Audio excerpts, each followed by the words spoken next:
하나님의 말씀 사무엘상 9장 말씀입니다. 베냐민 지파의 기스라이라고 하는 유력한 사람이 있으니 그는 아비엘의 아들이요 스롤의 손자요 베고라스의 정손이요 아비아의 현손이라 베냐민 사람이더라.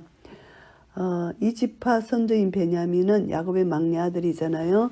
그런데 참 미약한 지파입니다.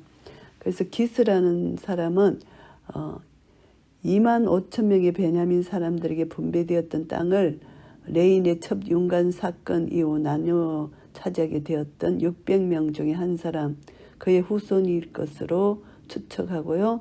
그래서 부유했을 것이다. 그리고 베냐민 지파 후손들 중에 실제로 용사들이 많았고 기스의 아들 사울이 출중한 예모, 이것이 바로 기스의 용사됨을 어느 정도 암시하고 있다, 이렇게 볼 수가 있습니다. 그래서 아비엘의 아들이다, 이렇게 표현을 합니다. 여기서 보시면은 역대상 9장 39절에는 넬이 실제적인 기스의 아버지고 기스의 아버지로 언급된 아비엘은 실제적으로 기스의 할아버지로 보는 것이 타당하다는 것입니다.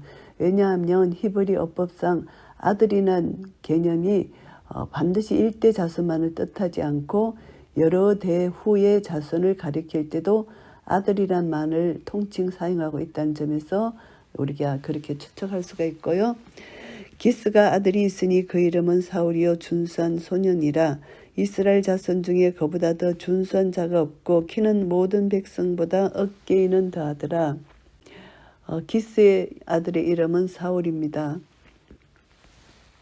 이 사울은 구하여 얻을 자라, 이런 의미를 갖고 있습니다. 이 의미를 통해서 자신들이 이제 양을 구했다. 이스라엘 왕을, 그런 자신들이 이스라엘 왕을 구했다. 이것을 은연중에 암시하는 것이고요. 준수한 소년이다. 사울의 이제 미적 아름다움을 가리키는 말이라기보다 사울의 풍채가 뛰어나다, 이것을 가리키는 말씀으로 볼 수가 있고요.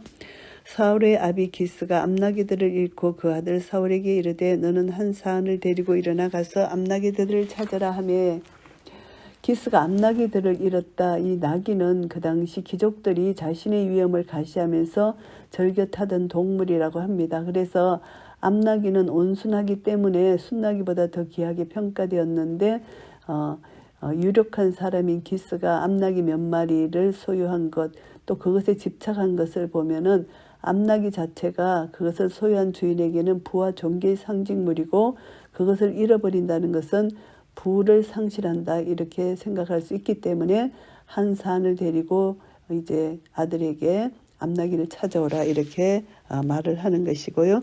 그가 에브라임 산지와 살리사 땅을 두루 다니되 찾지 못하고 사할림 땅으로 두루 다니되 없고 베냐민 사람이 땅으로 두루 다니되 찾지 못하니라. 가나안 땅 여러 지역을 돌아다녔다는 것입니다. 그래서 사울과 그의 사안이 나귀를 찾기 위해서 매우 많은 거리를 분주하게 돌아다녔다는 것을 말씀합니다.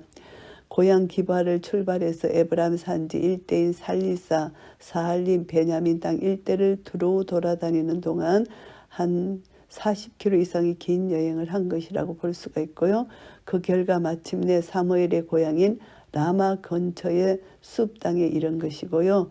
이것은 초기 사울의 남다른 효성, 성실성을 보여준다고 할 수가 있습니다.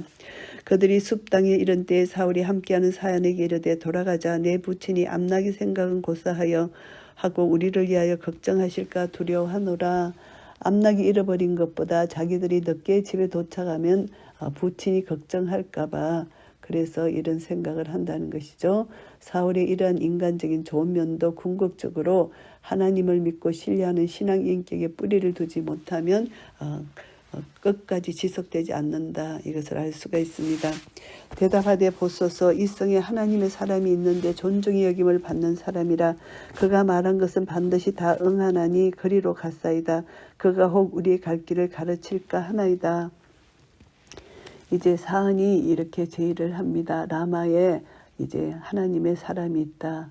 그래서 그 사람에게 모든 사람에게 존중의 여김을 받는 사람이기 때문에 그 사람에게 물어보면 반드시 우리의 길을 가르쳐 줄 것이다. 이렇게 말을 합니다. 사울이 그 사안에게 이르되 우리가 가면 그 사람에게 무엇을 드리겠느냐? 우리 그릇에 식물이 다하였으니 하나님의 사람에게 드릴 예물이 없도다. 무엇이 있느냐? 이제 그 지방에서 존경하는 어른을 방문할 때 신분에 걸맞는 예물을 지참해 가는 풍습이 있는데 이들이 이제 사무엘을 찾아가려고 하니까 그릇에 식물이 다 떨어졌고 예물도 없는 것입니다. 그래서 사안이 사울에게 다시 말합니다. 가로되 보소서 내 손에 은 한 세겔의 4분 1이 있으니 하나님의 사람에게 드려 우리 길을 가르치게 하겠나이다. 옛적 이스라엘의 사람이 하나님께 가서 물으려 하면 말하기를 선견자에게로 가자 하였으니 지금 선지자라 하는 자를 옛적에는 선견자라 일컬었더라. 선견자, 선지자 이제 같은 의미로 본다는 것이죠. 하나님께 영감받은 하나님의 사람 이것을 가리킵니다. 그 사울이 그 사안에게 이르되 내 말이 옳다 가자 하고 그들이 하나님의 사람이 있는 성으로 가니라. 사안의 말이 옳다 하면서 이제 하나님의 사람이 있는 성으로 가게 됩니다.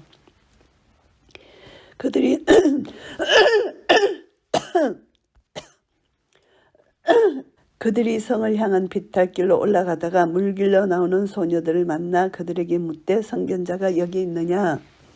이제 그 물길로 온 여인들 소녀들에게 묻습니다. 선견자가 여기 있느냐? 사무엘이 다른 지역으로 출장 갔을 가능성 때문에 이 같은 질문을 한 것 같고요. 그들이 대답하여 가로되 있나이다. 보소서 그가 당신보다 앞섰으니 빨리 가소서. 백성이 오늘 산당에서 제사를 드리므로 그가 오늘 성에 들어오셨나이다. 산당에서 제사를 드린다는 것입니다.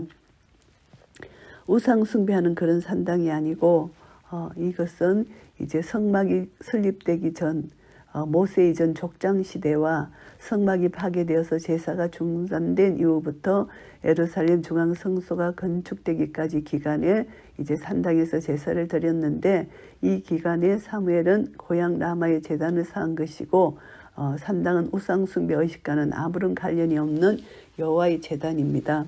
그래서 그가 오늘 성에 들어오셔서 이제 이 제사를 드린다는 것이죠. 당신들이 성으로 들어가면 그가 먹으러 산당에 올라가기 전에 곧 만날이다. 하목제를 드렸기 때문에 이제 함께 먹는 거죠. 그가 오기 전에 백성이 먹지 아니하나니 이는 그가 제물을 축사한 후에야 청함을 받은 자가 먹음이라. 그러므로 지금 올라가서서 금시로 만날이다 하는지라. 산당에서 드려진 제사가 하목제였기 때문에 제사의식이 끝난 후에 예배 참석자가 공동으로 그 제물을 나눠 먹을 수 있는 것입니다. 그래서 이제 그가 제물을 축사한 후에 이제 함께 제물을 나눠 먹는 그런 것을 말씀하고요. 그들이 성읍으로 올라가서 그리로 들어갈 때 사무엘이 마침 산당으로 올라가려고 마주 나오더라. 이제 여기서 산당으로 올라가려고 나오는 이제 사무엘과 사울이 만나게 됩니다. 이제 사울이 오기 전날에 여호와께서 사무엘에게 알게 하여 가라사대 하나님께서 사무엘에게 이제 사울이 온다는 것을 미리 말씀하시는 것이죠. 내일 이맘때에 내가 베냐민 땅에서 한 사람을 내게 보내리니 너는 그에게 기름을 부어 내 백성 이스라엘의 지도자를 삼아라. 그가 내 백성을 블레셋 사람의 손에서 구원하리라. 내 백성의 부르짖음이 내게 상달하였으므로 내가 그들을 돌아보았노라 하시더니 하나님께서 미리 사무엘에게 사울이 올 것이라는 것을 엄밀하게 말씀해 주셨고요. 그래서 이제 한 사람이 이제 사울을 보내신다. 이 사울은 아비가 암나기를 잃어버린 일, 이것은 결코 우연이 아니다는 것을 알게 됩니다. 하나님께서 때를 맞춰서 사울의 아비가 귀중한 암나기를 잃게 되고 그것을 찾으러 사울을 보내게 되므로 사무엘을 만나는 것이죠. 이것을 보면은 그 배후에 주권적으로 역사하시는 하나님의 섭리를 알 수가 있습니다. 그래서 하나님께서 사무엘에게 이렇게 이제 기름 부어라, 사울에게 기름 부으라고 말씀해 주시고 이스라엘 지도자를 삼는다는 것을 말씀해 주십니다. 그리고 블레셋 사람의 손에서 구원한다는 것까지 말씀해 주십니다.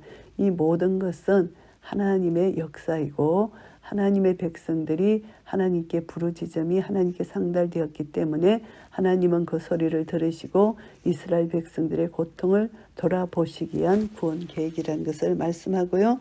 사무엘이 사울을 볼 때 여호와께서 그에게 이르시되 보라 이는 내가 내게 말한 사람이니 이가 내 백성을 통할하리라 하시니라. 하나님께서 사무엘을 통해서 사울을 보는 순간 하나님께서 이 사람이다 가르쳐 주시는 것입니다. 하나님께서 신령한 계시로서 응답해 주시는 것이고요. 사울이 성문 가운데 사무엘에게 나아가 가로되 선견자의 집이 어디인지 청컨대 내게 가르치소서 이렇게 이제 묻습니다. 사무엘을 알아보지 못한 것입니다. 이것을 보면은 사무엘은 그 당시 자신의 권위를 가시하기에 어떤 치장도 하지 않았다 이것을 알 수가 있습니다. 사무엘이 사울에게 대답하여 가로되 내가 선견자니라 너는 내 앞서 산당으로 올라가라. 너희가 오늘날 나와 함께 먹을 것이요 아침에는 내가 너를 보내되 내 마음에 있는 것을 다 내게 말하리라. 사무엘이 사울을 중요한 인물로 평가하고 존중히 여기고 있음을 말합니다. 너희가 나와 함께 먹는다. 사무엘이 사울과 함께 온 사항까지도 한 식탁에 앉게 해서 식사를 같이 하는 것입니다. 사울을 대우를 해줬다는 것을 알게 되고요. 내 마음에 있는 것을 다 내게 말한다. 이제 하나님께로부터 들은 것을 사울에게 중요한 것을 얘기해 주겠다는 것을 말씀하고 있습니다. 사흘 전에 이른 내 암나기들을 염려하지 말라 찾았느니라. 온 이스라엘에 사모하는 자가 누구냐 너와 내 아비의 온 집이 아니냐. 사울이 묻기도 전에 먼저 암나기에 관한 언급을 한 것은 그 문제를 해결해 줌으로써 사무엘은 신뢰할 만한 하나님의 선견자임을 강력히 시사하는 것이고 그래서 사울이 하나님에 의해서 이스라엘의 지도자로 세워졌음을 알려 했던 사무엘에게는 반드시 필요한 조치라고 볼 수가 있고요. 온 이스라엘에 사모하는 자가 누구냐 이렇게 말합니다. 그래서 이것을 보면 누구를 위하여 이스라엘의 사모함이 있겠느냐 누구에게 이스라엘 안에 사모할 만한 것들이 속하겠느냐 이런 말씀입니다. 사울이 대답하여 가로되 나는 이스라엘 지파의 가장 작은 지파 베냐민 사람이 아니오며 나의 가족은 베냐민 지파 모든 가족 중에 가장 미약하지 아니하니까 당신이 어찌하여 내게 이같이 말씀하시니까. 이제 사울의 겸손한 모습입니다. 인간적인 덕도 여호와를 향한 신실한 신앙에 뿌리내지 못했기 때문에 그가 왕위에 오르고 백성들의 인기를 의식하기 시작하면서부터 서서히 교만이 들어오기 시작한 것이잖아요. 하나님은 교만한 자를 물리치시고 겸손한 자에게 은혜를 주시는데 이때만 해도 베냐민 사람 이 사울은 겸손한 모습을 보입니다. 그래서 이제 어떻게 미약한 자기 지파에게 자기에게 이렇게 할 수가 있느냐 이렇게 말을 하고요. 사무엘이 사울과 그 사안을 인도하여 객실로 들어가서 청한 자 중 숫속에 앉게 하였는데 객은 30명가량이었더라. 객실로 들어가서 숫속에 앉혀줍니다. 하목제를 드리놓고 제물을 먹던 방입니다. 그래서 청한 자가 30명이다. 이 사울을 왕으로 추대하기 위해서는 정인들이 필요한 것이잖아요. 그래서 숫속에 앉게 했다. 사울을 제일 앞자리 좋은 자리에 앉게 했다는 것을 여기서 말씀하고요. 사무엘이 요리인에게 이르되 내가 내게 주며 내게 두라고 말한 그 부분을 가져오라. 이 요리인은 희생제물을 처리하는 레인을 가리킵니다. 그 넓적다리야 그것에 붙은 것 이것을 좋은 것을 이제 가져오라고 합니다. 그래서 요리인이 넓적다리야 그것에 붙은 것을 가져다가 사울 앞에 놓고 사무엘이 가로되 보라 이는 두었던 것이니 네 앞에 놓고 먹으라. 내가 백성을 청할 때부터 너를 위하여 이것을 두어서 이때를 기다리게 하였느니라. 그날에 사울이 사무엘과 함께 먹으니라. 좋은 것을 이제 사울을 수석자리에 앉히고 가장 귀한 음식을 미리 준비케 하였다가 사울에게 준 것입니다. 왕적 지위로 예우했음을 여기서 뜻하는 것이고요.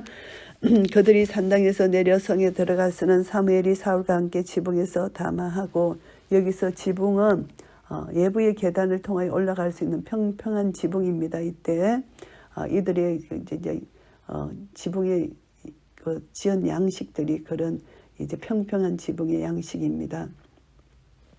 그래서 석가래 위에 잘 다져진 진흙판을 덮고 만들어졌고요.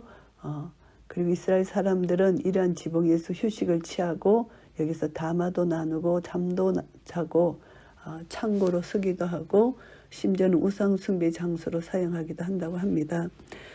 그들이 일찍 일어날 때 동틀 때쯤이라 사무엘이 지붕에서 사울을 불러 가로되 일어나라 내가 너를 보내리라 하며 사울이 일어나고 두 사람 사울과 사무엘이 함께 밖으로 나가서 이제 잠을 잤을 때 이제 사울을 깨우는 그런 것입니다. 지붕에서 잠을 자고 있는 사울을 깨워서 이제 불러서 성읍 끝에 이릅니다. 사무엘이 사울에게 말합니다. 사안으로 우리를 앞서게 하라. 사안이 앞섬에 또 가로되 너는 이제 잠깐 서 있으라. 사안을 먼저 보내고 이제 내가 하나님 말씀을 내게 들리리라. 이제 비밀의 말을 이제 사울에게 하는 그런 말씀입니다.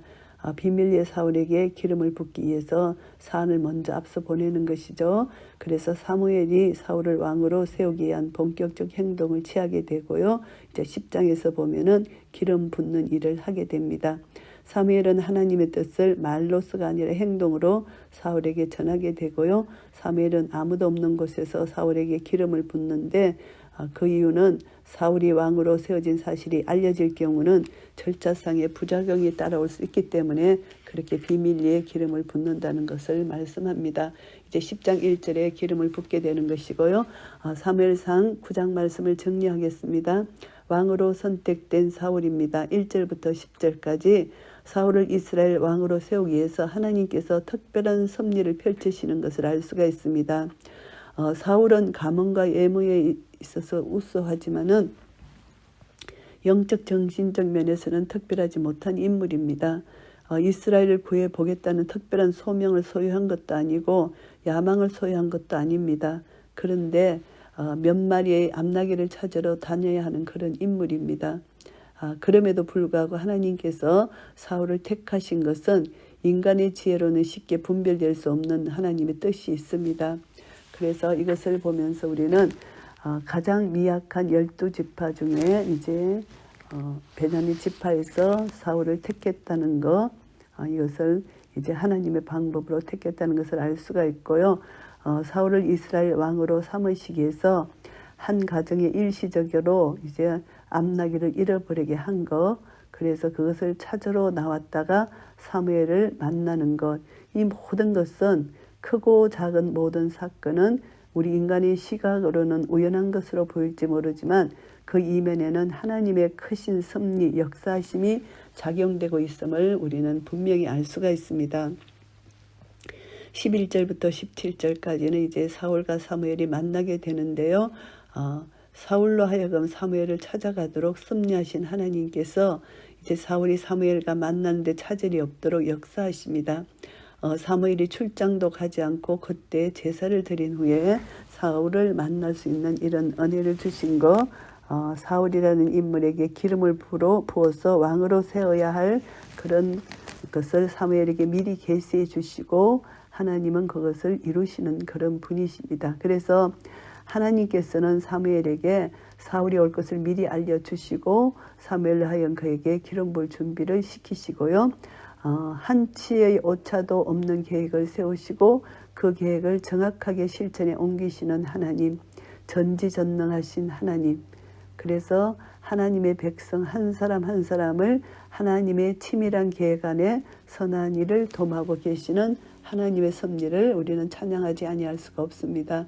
놀라우신 하나님의 섭리입니다. 18절부터 27절까지는 소명을 일깨워주는 사무엘을 통해서 소명을 일깨움을 받는 사울입니다. 사울과 사무엘이 만났고 하나님께서는 그를 이스라엘 왕으로 부르셨다는 사실을 일깨워주는 것입니다. 그래서 인간으로 하여금 흥하게도 하시고 망하게도 하시고 존귀케도 하시고 비천케도 하시는 절대 주권자 하나님.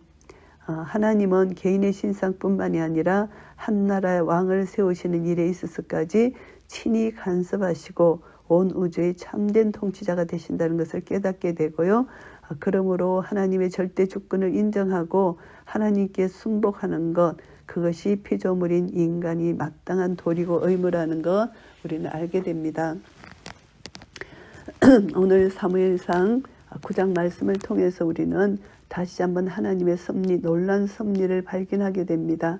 우리 삶 속에서 일어나는 모든 것은 우연이 없다. 우리 발걸음을 인도해 주시고 발걸음을 멈추시는 것 다 하나님의 섭리하에 있다는 것을 알게 됩니다. 그 암나귀를 잃어버렸어. 암나귀를 찾는 과정에서 사무엘을 만나게 하시는 하나님의 섭리, 이 놀라운 하나님의 섭리잖아요. 그래서 우리는 날마다 하루의 삶 속에서 하나님의 섭리를 따라서 우리는 순종하여 나아가는 것이 참 지혜로운 삶입니다. 그래서 내 생각 내 뜻대로 가다가 우리는 잘못된 길로 가서 오히려 시간이 더디지는 것이 아니라 우리가 기도하고 하루 일을 시작할 때 하나님께서 지시하신 대로 하나님께서 명령하신 대로 말씀 따라 순종하여 나아갈 때 우리는 바른 길을 가게 되고 하나님의 은혜 가운데 우리는 하나님께 영광을 돌릴 수가 있는 그런 삶을 살 수가 있습니다. 우리는 다시 한번 이제 내 뜻대로 사는 것이 아니고 하나님의 말씀 따라 순종하여 살아갈 때 하나님은 말씀을 통하여 우리에게 하나님의 선하시고 온전하신 뜻이 무엇인지를 가르쳐주고 우리는 영적 분별을 통해서 하나님께 더 가까이 나아가고 하나님 말씀에 순종하여 나아갈 때 하나님께서는 우리를 통하여 영광을 받으실 것입니다. 이런 은혜가 우리 모두에게 있으시기를 예수 그리스도 이름으로 축복합니다. 아멘.